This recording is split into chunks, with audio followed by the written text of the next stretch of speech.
Peace, family. Rise and shine. SunshyneTV. I'm back, and I'm grateful to be back. We're going to get into the class with the Blackbeard Miraj and learn about King James. And I also learned about the black codes in Haiti and Hispaniola and what Shinor means, you know. Oh, man, I got it. So now I know why that this artist took that name. I'm assuming that, you know. Also, you learn about our past and our history. And I had this special book right here, you know, The Art of War. I want to get into, I guess, where I got it. Maneuvering armies, right? Those who come in conciliatory manner want to rest. All right, here we go. We got to start from here.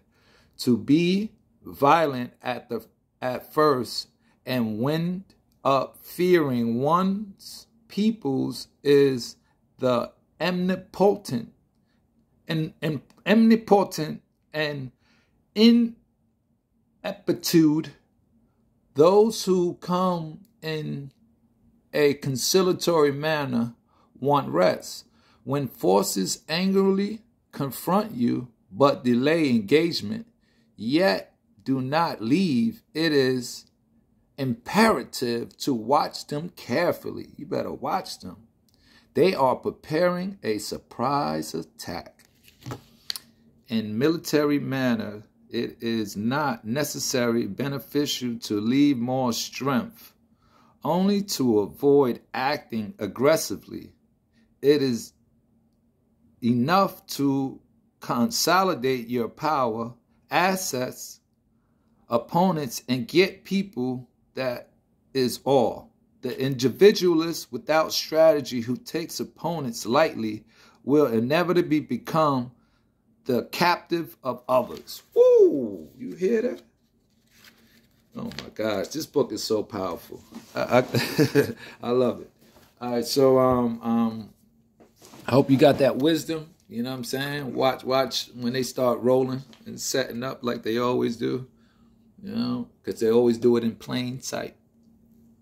You know, how low can you go? How low can... Yo, I swear that game right there really has a meaning. Just like Old MacDonald had a farm, has a meaning, has a hidden meaning. There's so many things that have Monopoly has hidden meaning. You just gotta do your research and find it. So before I ramble off with my intellect and download, I want to get some of the Blackbeard's truth. I don't want to go too far because he was going in. Oh, shit. The wild beast. He was also attending his flock when he got news of Goliath and went to fight Goliath. So understand that as a leader, you're going to have that point in your life where you'll go through your shepherd stage. It'll be a stage where it'll seem like nothing's going on, but you have to serve a lot. That's pretty much just preparing you for a future role you're going to have to do. And serve at a larger, you know, in a larger way. Some people do not know how to lead. So I'm also going to read in, you know, before we go into the Bible, I'm going to read in 48 Laws of Power, and we'll get a little bit of a Machiavellian prelude. All right? This is law number 45. Preach the need for change, but never reform too much at once. Everyone understands the need for change in the abstract, but on the day-to-day level, people are creatures of habit. Yep. Too much innovation is traumatic. Don't I always say that? It will lead to revolt. If you are new to a position of power or an outsider trying to build a power base, make a show of respecting the old way of doing things. If change is necessary, make it feel like a gentle improvement on the past. That's it. Now, the reason why we going into this is because you got to remember when the Shemitic Israelites were leaving Egypt, they were used to the luxuries and the lifestyle that they had in Egypt, although they were a servant class people. So it's just like how the so-called blacks are living in the United States today. They know that there's change needed. They know that we need, but they want to stay there, ethnic, cultural base amongst each loving other, the money, and set up real financial institutions and work with each other. We know we need to do these things. Cabin fever. But we despise change. We despise putting in the work that's necessary and needed. So it's a lot of procrastination going on. You know, it's a lot of laziness going on, and that's one of the big problems with so-called blacks of today. And it was a big problem with the Shemitic Israelites while they were in the wilderness. Nothing new under the sun. They had to go through that trial and tribulation of setting up their own empire. We love to work, but what are we working for? Complaining and wanting to even go back to Egypt and be servants. So it gets so deep to where, as a leader, you have to already know the mindset of the people and how low they can go. How low and be willing to already play these games, these military mind games, even with your own people, to make sure that they're thinking a certain way. You don't go all the way down. Sometimes that's the object of the game, right? Low can you go? Your own people, just to make sure they're thinking the right way. Yes, you do. For that money, do that, and then you'll do it by force as well. All right. How low can you go? So let's get a little bit more. And we fall. Keys to power. And we created the damn This game. is a quote from Machiavelli. All right. It must be considered that there is nothing more difficult to carry out, nor more doubtful of success, nor more dangerous to handle than to initiate a new order of things. Okay?